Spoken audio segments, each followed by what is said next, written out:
அனைவருக்கும் எனது அன்பான வணக்கம். திருவள்ளுவர் இயற்றிய திருக்குறளில் அறத்துப்பால் அதிகாரம் 24 புகழ் 237வது குறள். புகழ்பட வாழாதார் தம் நோவார் தம் இகழ்வாரை நோவது எவன்? நமக்கு புகழ் உண்டாகுமாறு வாழாதவர்கள் தம்மை நொந்து கொள்ளாமல் தம்மை இகழ்கின்ற உலகத்தாரை நொந்து கொள்வது எதற்காகவோ?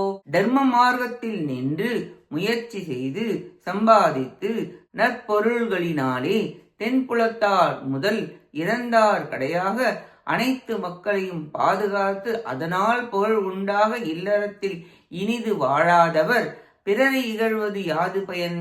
புகழாக வாழ 1000 வழிகள் உண்டு.